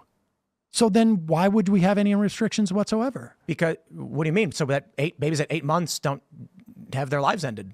Well, I mean, what if there are reasons for it? That's then requiring adjudication. But it's so exceedingly rare. You're arguing an edge case for a dramatic change. No, that's precisely why you don't legislate it, Tim. That's the whole point. That's the whole reason. Most states already have only medical exemption, and the ones that don't have it for this particular reason. You cannot get a fucking 8-month abortion that requires zero medical intervention, okay? That's not real. That is not a thing that happens. You have to go to a doctor. A doctor has to carry out this medical process. So legislating that away is idiotic because you have fantasized that women are fucking carrying a pregnancy for 8 months only to feel pregnant and then end it, terminate that pregnancy at the end of the fucking 9-month period for fun. That is insane. What the fuck are we doing? He was so close to getting the point, it's infuriating. Never assume that a right-wing commentator who gets paid to be a right-wing commentator is actually close to any fucking point whatsoever. I do not, just so you know. If you're having a normal conversation with a friend of yours, you can make that assessment personally, right? Some are shitheads, and that's one thing. But most people, most normal people, you can have a normal conversation with on this issue. But someone like Tim Pool, you're not going to have a normal conversation. The reason why Sam is having this conversation with Tim Pool is not to convince Tim Pool. It's to maybe change the minds of some people in Tim Pool's audience. Change in policy. But I'm not. I'm saying not a dramatic change of policy. There are, I think, like it's kind of wild states. that I'm like, women should be able to get abortions, but you're like, yes, but in these exceedingly rare circumstances, we should remove all restrictions because sometimes. Excuse me. I think there's 10 states at least. I know you can look this up where there are no restrictions. I agree. Yeah. So it's not. This is not some type of like radical change of policy. It exists. No, this is recent. I even disagree with that statement because, like, even in that process, it's just left up to the professionals to make this determination. That's it. There is no way that you can physically get an abortion with a non-invasive procedure in the 3rd trimester. Therefore, the reason why there are no restrictions whatsoever is because there are no restrictions whatsoever because specifically there can never be like there can never be a situation where you're just like taking a pill. It doesn't work that way. Yeah, it would be like asking the doctor to remove your appendix for fun. Not only is it super rare, but it's like a self-selecting process due to the severity and the complications of this medical intervention. After the end of Roe v. Wade, these are the restrictions that these changes started happening across the board. I mean, I can understand that. Do you agree with those states removing restrictions? Like I say, yes, because I think that's not Roe v. Wade. That's the end of Roe v. Oh, I said at least go back to Roe v. Wade. Didn't Roe v. Wade have a provision on viability? It was an additional case that people don't bring up. That was in the 90s. The Casey. Is that what it was? There was a question about viability and whether or not you can end the life. The court said in Casey it just changed the date in which, I should say the week in which states could then begin to impose restrictions on that right to get an abortion. Right. Yeah, no, I think these so type of restrictions end up killing people. The overturning of Roe and Casey resulted in states removing restrictions. Correct. Oh, what the fuck? I was muted. Are you saying that the doctor is the restricting factor and that prevents the scenario he has in his head about women getting abortions at 8 months for fun? Yes. I'm saying that the invasive nature of this procedure is an automatic restriction that stops. And the very fact that like carrying a pregnancy, okay, becoming pregnant and then carrying a fetus in your body for 8 months in and of itself is massively consequential. There are a litany of healthcare complications that occur in this process. So my point always is that there is no reason to ever legislate this stuff, because who the fuck would carry it for fun just to get an abortion in the 8 months in the way that the Republicans present it? In virtually every single state that you can get a third trimester abortion, there are restrictions in terms of viability to the carrier. Okay, and in the 10 states that Sam is pointing to, there are similar restrictions in the complications that come with the procedure itself. Like that being in the rule books or not doesn't change that dynamic. So there is no reason to legislate it whatsoever. Yeah, very few doctors are even trained to do abortions after 24 weeks, non-routine training for OBGYNs. A lot of this problem would be solved if these fucking demons that are on the anti-choice train were to just simply talk to a woman that they respect. Find a woman that they see as a full human being and also respect, so they could like explain to them the process. This isn't to say that there aren't dumbass fucking broads out there, okay, who are anti-choice themselves. It's not what I'm saying at all. But like even the dumbest woman on the planet who is fucking anti-choice still understands the complex nature of carrying a pregnancy to term and all of the complications that arise from that process. Okay? Wait, I'm sorry, say that again? The overturning of Roe v. Wade created the legal precedents by which states could begin to remove restrictions. No. They could. I think they could have done that prior to that. I think they could have done that prior to that. So the question ultimately is, I'm not going to come down as the supreme judge and just say like it must be, you know, the right is wrong. I say, and I've told Republicans this: if I was a woman that got raped and you told me I had to have a baby, I'd blow my brains out. Like there is no fucking way you will tell me that I'm going to, by force, without my consent, give my body to somebody You are else. telling that that woman who got raped, there is some degree of responsibility. responsibility. You have to announce this. You need to follow certain procedures as a victim of a crime, and if you don't, we're going to force you to carry Burger, that thank you for the child 20 to gift term. this subs. Yes, 100%. Okay. There's a responsibility we have and as Benign victims of Burger crimes with as another well. 20 gift this And subs. one of the problems we have in this country is that, That's an interesting theory. well, it's true, right? If you're a victim and you want accountability and justice, you have what to go to court. if you make the determination that I don't want to go through what is involved with getting accountability and justice, but I also don't want to carry my rapist child? In that scenario, the woman is out of luck, according to you. If you are not willing to take your responsibilities, The responsibilities that of victims. that the rapist has imposed upon you. Indeed, yes. Okay, so this is what do you call this? The Rapist in Power Act? I suppose you'd say that liberals have a view that they have no responsibilities at all.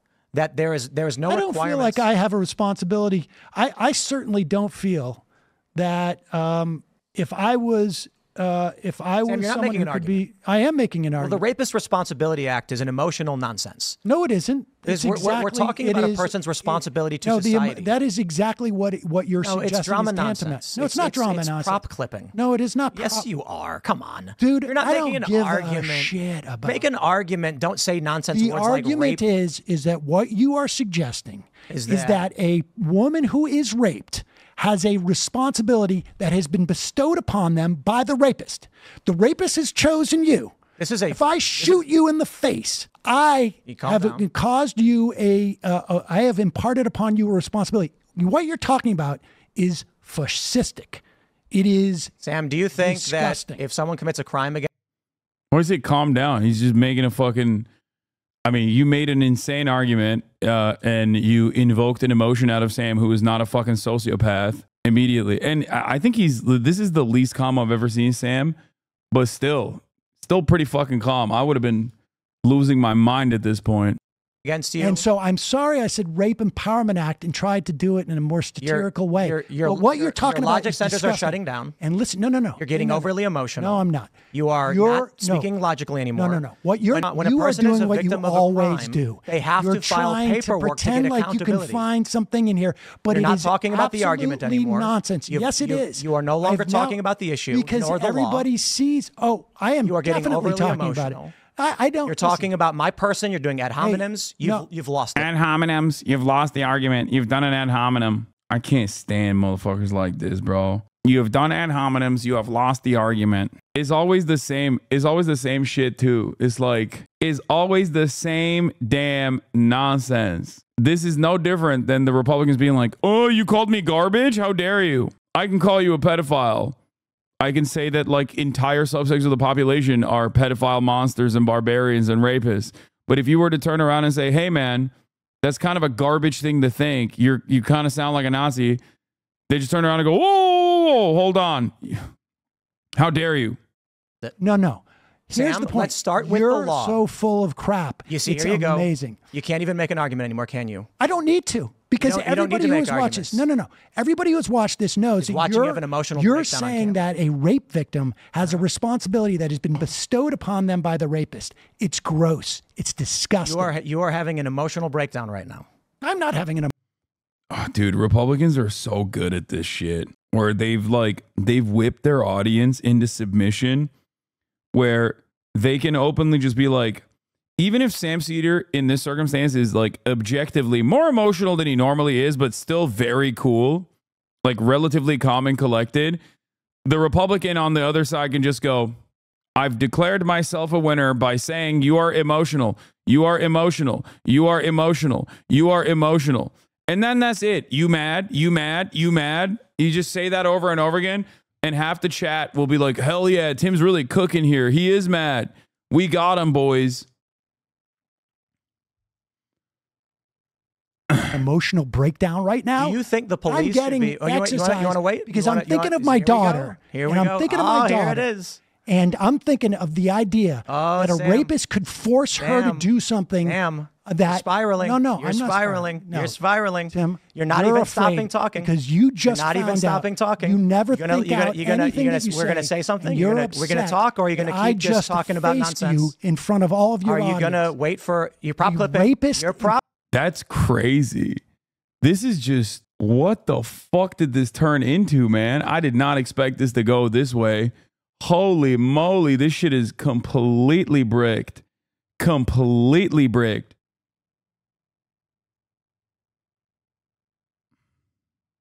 Prop clipping, Empowerment Sam. Act. You're prop clipping. I don't even know what that means. Yes, you do. No, I don't. Yes, you do. You're What does prop it clipping mean? again. What is prop clipping? You're not arguing abortion anymore.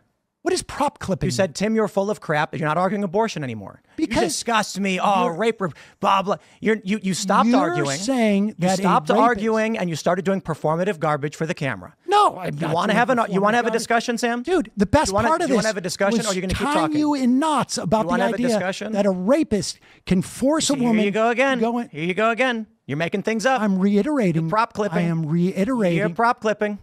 I am Sam, reiterating your You're getting position overly to you. emotional. You're getting heated. You're finger pointing. You're throwing slurs and name calling. You're What's full the slur? Well, I forgive me. You're so full of crap. You disgust me. Blah. This You is not an argument. honestly. You want to have I a gotta discussion? be honest with you. You want to have a discussion, or you're gonna have an emotional breakdown? You know what?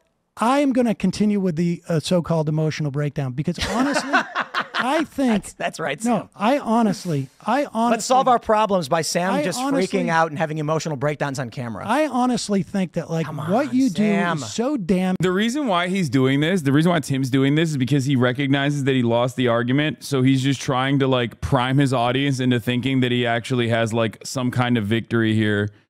When you lose the argument in its entirety, all you can do, when you lose the argument in its entirety, all you can fucking do is basically just say, oh, well, I got the other side to be emotional, therefore I won. damaging. Oh no! And this here he goes. Whole notion that you would allow it took 2 hours and 40 race, minutes for you to break. Yeah, you this broke. whole Sam. Why are you keeping broke. me from talking? Because you haven't let me talk one time. Okay, go ahead. Okay, victims of crimes who want accountability have responsibilities. What if they don't want accountability? What if they don't want to put themselves on the stand and have to point out don't get accountability? that guy? Okay, but they have to carry the baby, right? According to you. If they don't want accountability, then this is then they have to carry the baby. This is reality. Say it. A woman. Say it. If they I will don't, say it. I can say it 100%. They have to carry that rapist baby. If a woman does not want accountability for her rape, she will carry that baby. She has to. She has to, yeah. Okay, good. Yeah, up to 15 weeks. That's the prop clip I want right there. Up to 15 weeks. I mean, I think we have come to an agreement. That women can get abortions if they're so choosing without any restrictions up to a certain amount of time. And then after viability would have to... They don't want to pursue their rapists in public in a public setting, and they don't want to go through that. Sam, you're having an emotional breakdown. You've stopped listening to what's being said. You started getting angry, insulting. You're disgusting. How dare you? This is, and you know what? You don't think saying Sam, to let me me tell that you, you're prop clipping. I don't know what that means, but so it's when you stopped arguing abortion, finger pointing and waving your hands and saying, "I tied you in knots" in front of the camera. Yes. And this is why people don't invite you on their show. I don't give a shit. I know. I'll tell you something. That's why you don't get invited on shows. No, I you don't care. I know you don't care. I'm not saying you don't care. I honestly, like, this is... You start the show, I don't want to talk politics. I want to talk about how you said mean things about me before. Oh, yeah. I wanted to get that. Oh, wait. Yeah, no, your WWE politics. No.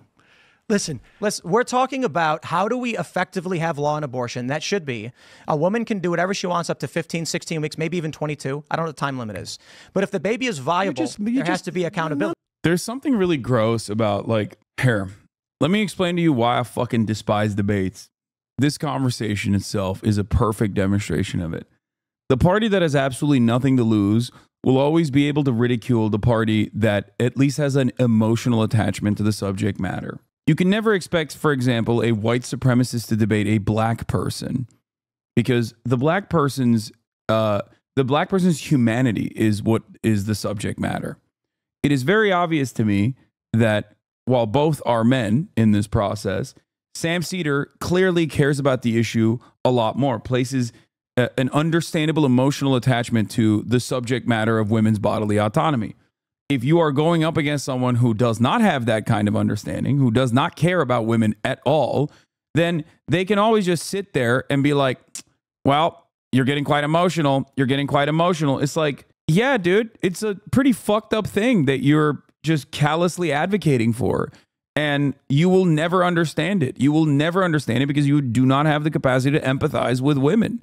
Straight up. It's such an irritating phenomena. I don't know how else to explain it.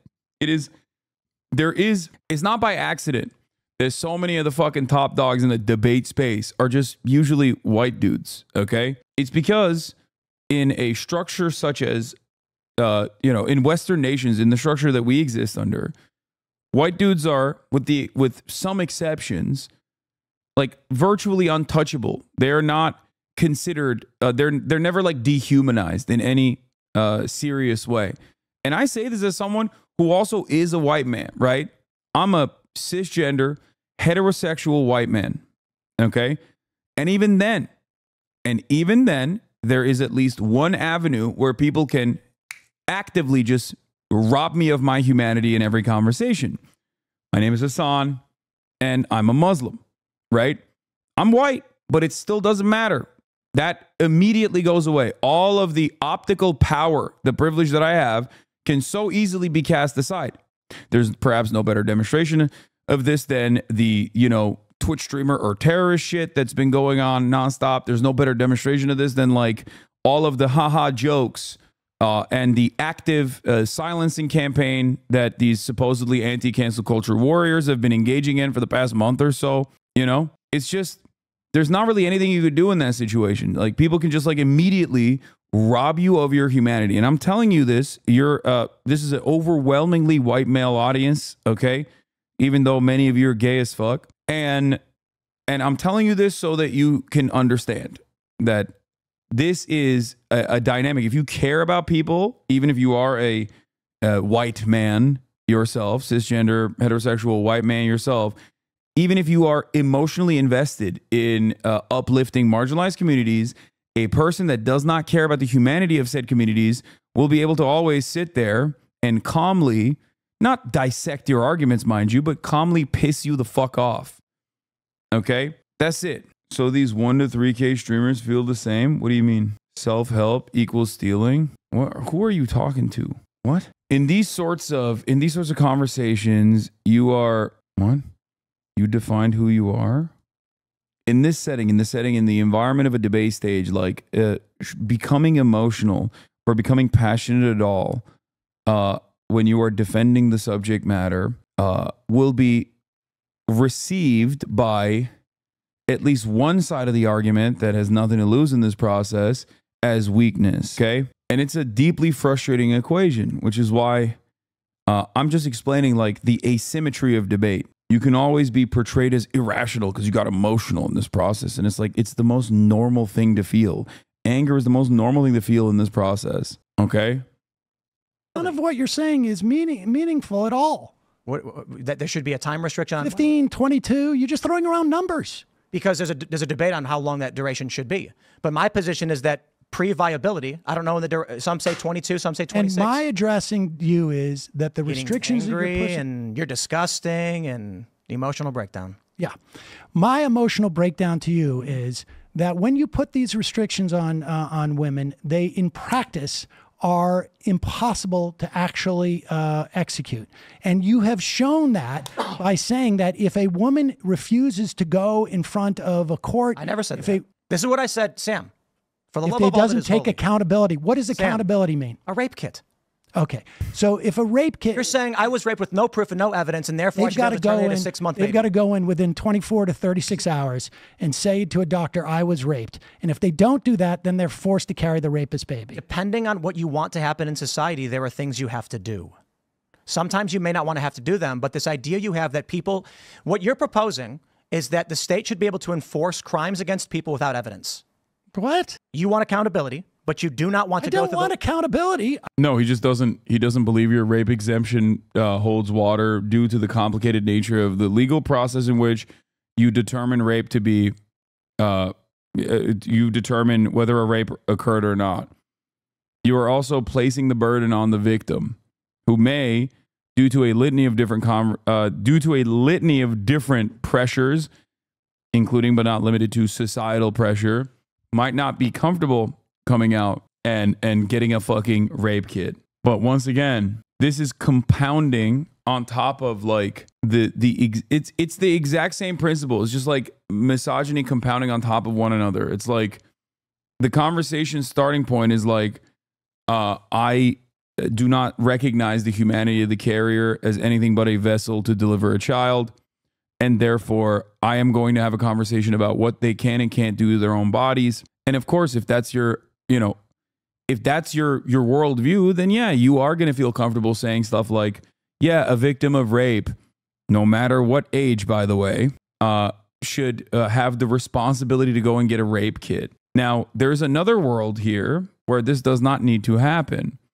And that world is where there is no rape exemption because there is no exemption. Like, he placed this rape exemption in the conversation. Tim Pool did. That's Tim Pool's argument. And now he's making it seem like Sam is on board with this exemption. Sam is only following the logical, the train of logic, the chain of logic to try to get Tim Pool to understand that this would be an unnecessary complication, an unnecessary hurdle that would compound additional harm on top of the carrier who is a victim of rape in this process. I just don't want this woman to have to carry a rapist baby. Right. So this is very fifth grade, right? There is a legal system that exists. We have to work within a legal system because we have compromises and a social contract with other people. The idea that I can take action against another person without proper adjudication is fascistic. What we have to do is figure out what are the terms for each individual circumstance. Who's the other person you're talking about? The baby. Oh, so you... At 6 months. You consider a baby a person at 6 months. Viability. Let me ask you this. Well, I consider a baby a person the whole time. A fetus, a person the whole Life time. begins at conception. But the Oh my God. Oh my God. Oh my God. No, you don't. Shut the fuck up. Okay, if life begins at conception, which by the way, who says? Who says?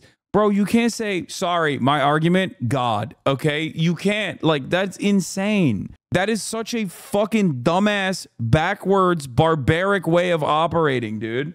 What the fuck? Sorry, my source, Le Bible. Like, what the fuck is going on here? Even Ben knows not to make that argument, dude. What the fuck? Well, one, because he's an Orthodox Jew, and technically his religion does not say that. So there's that process. There's that problem for him. But the other reason why he doesn't make that argument, even though he's dick riding Christianity into fucking oblivion, is because he understands something that Tim does not, which is that most Americans, regardless of their, personal framework of religion, personal belief structure, still think that like making a legal argument and basing it off of a religious interpretation is fucking insane. This is not 1945 any longer. You cannot make this argument. It's fucking ridiculous. You can't just be like, yep, life begins at conception, and that's why this is what we have decided.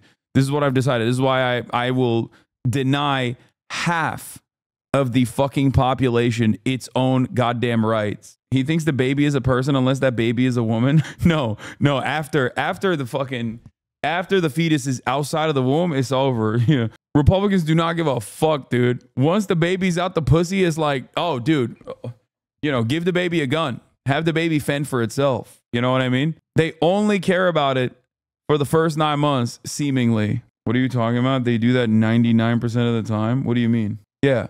Once the baby slides out of the fucking pussy, then it's time. It's time for the baby to pick up the goddamn bootstraps.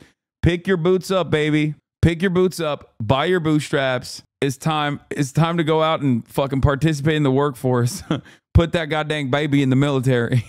Pay taxes, baby. Dumbass, stupid ass baby. State doesn't. Life begins at conception. But yes, but the state doesn't have. You believe that in the context of immigration? But the state doesn't have the authority to tell a person when they must give their body to another person. There's arguments over consent, in which case rape is an exception.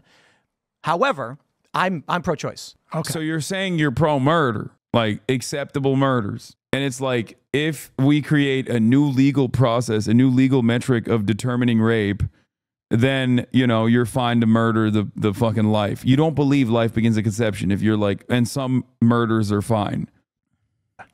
So what we're talking about now, because, make sure you include this in the context, and I'm glad you're here, I can say it to you, is a woman up to pre-viability, in my opinion, should be allowed to get an abortion if she so chooses because of the impossibility of properly adjudicating anything in between. I think that's where, when I say you're having a breakdown, it's because I don't think you're listening to what I'm saying. After viability, we're talking about extenuating circumstances where a baby that could survive on its own. There's now an issue there where the question becomes, why kill the baby? If we're talking about a period where we're not sure the baby's viable or not, we're wondering why the woman carried the baby this long. The issue is not so black and white for you to just say. Well, you're saying this is about viability, not time limit. Yeah, I'm. You keep vacillating back and forth. I mean, maybe you don't realize this, but there's completely. If you can't understand, I'll explain inconsistent it to you. With it. What you're saying. Week is viability? What week is viability? Yes, I mean, I think there's some debate about that. Agreed. My point is, I don't know the point at which we as a society will determine it's going to be 16 or 22 or 26. I'm not a scientist or a medical doctor. I agree. There's an issue where if the baby can survive on its own, there's no reason to kill it. Well, I mean, would you be in favor of a woman getting a C-section in 4 or 5 months just because she doesn't want to carry the baby anymore? If the baby can survive on its own, my position is typically the woman can make that choice, as long as the baby's not being killed. But so what? Dude, okay. Tim Pool's technique is actually vicious. Okay, it's a new technique. It's called arguing every position at all times, both for and against. Okay, I think he's like issuing a smoke screen. Not even a smoke screen, a flashbang. He just drops he just says something and then says the exact opposite in the same 30-second window in an effort to basically confuse his interlocutor. Okay. He's like, yeah, what do you do with this? Like, that last thing that he just said makes no dang sense. He said he's not in favor of abortions if there's viability outside of the womb. That means it's a life. And then Sam directly asked him, okay, so if there's viability outside the womb at 4 to 5 months, do you think a woman should forcibly have a C-section? And he's like, in that situation, it's still, it's up to the woman to kill the baby after the C-section. Like, just let the normal legislation run its course, dog. What the fuck are we talking about? If the baby can survive on its own, my position is typically the woman can make that choice, as long as the baby's not being killed. What? What?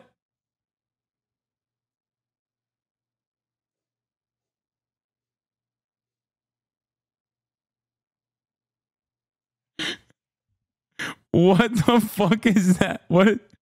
He said all the positions. He said all the positions. He said all of it. I'm pro-choice. I'm pro-life.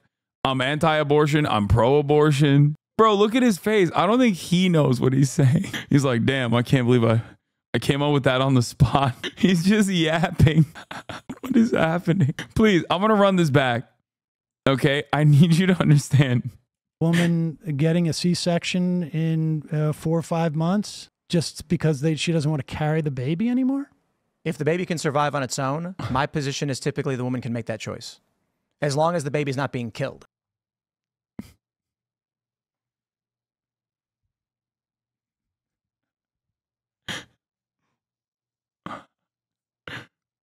Maybe he's saying something brilliant and I just am too stupid to understand. I don't know.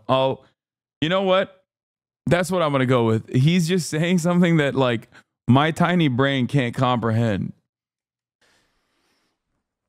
But, you know, so you know how they perform abortions after that point?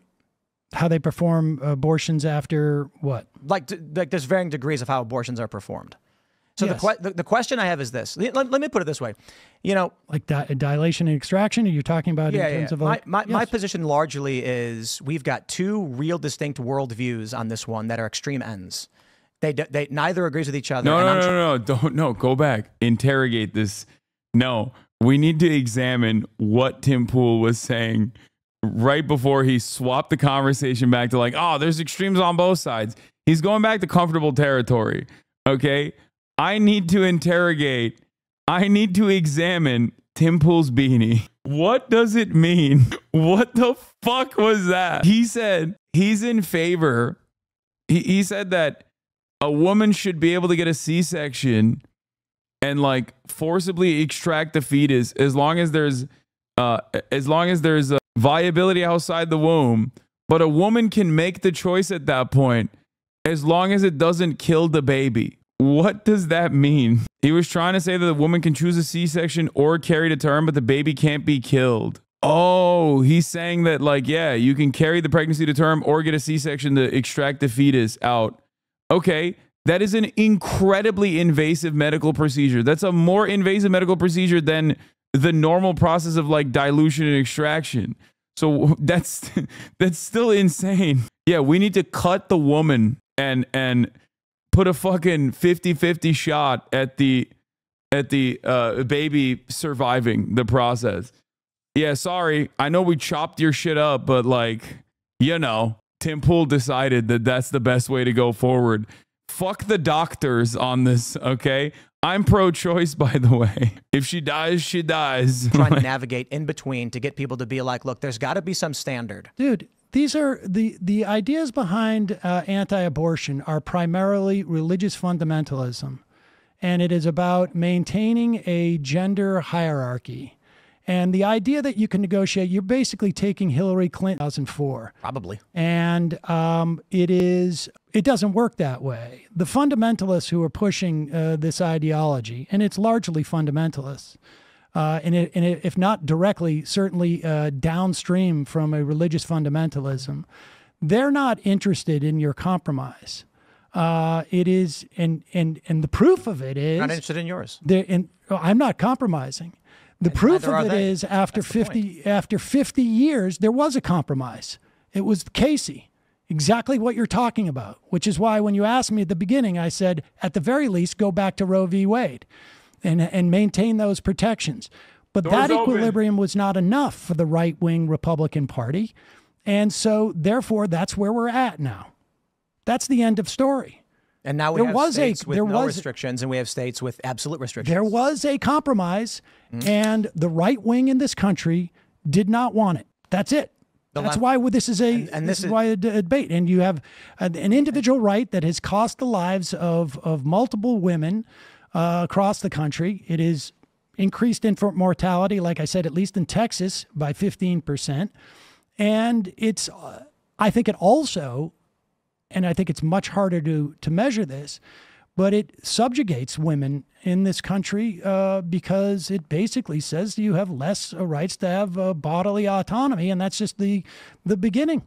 Yeah, I agree with that one. Yeah, if as I stated, if I was a woman and I was raped and I was forced to carry the baby, I'd blow my brains out. And so that's why I say up to a certain point, I'm pro-choice. To a certain time period, because I agree, after the baby can live on its own, I don't understand why you kill it. If there was a way to have the type of restrictions you're talking and have a child be viable, outside of the womb and all of this, but in reality, that's not the way it works. These things don't work the way that you're talking about. The rape exceptions, and you're gonna to be fair, this issue is the razor's edge. There's no middle. It's one side or the other. It has to be in the way that it is in practice, and frankly, but these are religious fundamentalists, and they're not going to stop. They're not going to stop with abortion. They will come for IVF, of course they will. I would also make the argument that I don't think the left will stop with their ideology either. Both are going to. I mean, listen. You started this by saying Obama didn't even in case Roe v. Wade in statute. I mean, the left. My issue with that was Democrats and Republicans both will argue they're for something, but then use it as a wedge issue. The left was essentially, as a political matter, was fine with Roe v. Wade and Casey, for that matter. I mean, to the extent that there was any talk about abortion rights amongst Democrats and the left, it was to lock it in because the right is coming for this right. And they have now done it. So I mean, the false equivalency you're making here is literally that. What false equivalency? Well, the idea that the left is pushing this agenda beyond. No, what's happening is I'm talking about the general. There was a compromise. The right's got their agenda items, the left has their agenda items. They're both pushing them endlessly. Well, I mean, everybody's are political animals, and they want, they have their program for society. Which is me agreeing with you. You say Republicans won't stop, and I say I agree on the issues the left cares about. They won't stop either. Well, that's true, and I think people make a determination whether they want a religious fundamentalist party to dictate their lives or not, or an ideological fundamentalist party. Well, no, the fundamentalism is an ideology as well. It's just it happens to be born in religion and religious fundamentalism. Last question, because we've gone way over. I do appreciate you hanging out. Why do you think it is so many former liberals are now leaving the left? What? I mean, people switch parties and ideologies. Not happening the other way around. Is that right? Yeah. Well, wait, what? That's like partially why Joe Biden won. Like, I mean, they're not like those people are not necessarily like leaving the right, but they're just not voting for the Republican candidate. This is the part that Uncle Jank was attacking Sam on Twitter for. Right-wing pundit who joined a liberal network like Anna Kasparian announcing she's leaving the left. You know what I mean? Or Dave Rubin. I mean, listen, if you want to say that these are like the intellectual pillars of... No, certainly not. I'm saying something's causing an emotional rift that makes people not want to be on the left anymore.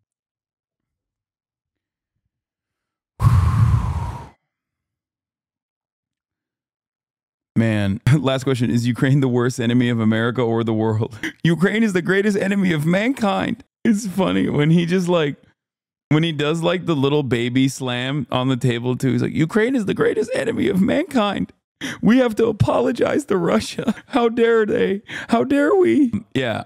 Let me crack my knuckles and talk about how people are leaving the left and joining the right. It's called money. It is infinitely easier and probably way more welcoming and more rewarding to have an audience of dumb fucks that love you for saying the right things. Okay? If you do not have firmly held convictions that are born out of empathy, and that if you are not willing to take a metric ton of shit, both from the right and also in many instances from people who you thought were your allies, or even directly from the marginalized communities that you speak in defense of, you're not going to have a good time on the left. Okay? Because the left, there's nothing the left loves more than shitting on each other. Okay? Nothing. Nothing at all. I have been called a transphobe by trans people in the past. I have been called a white supremacist by black people in the past. I've been called not sufficiently pro-Palestinian by pro-Palestinian people in the past. I've been called a misogynist by women. I have been called everything. And yet, here I stand before you, still unchanged, unyielding, not changing my perspective even a little bit, because I do not advocate for the civil rights and liberties of marginalized people because I want them to like me.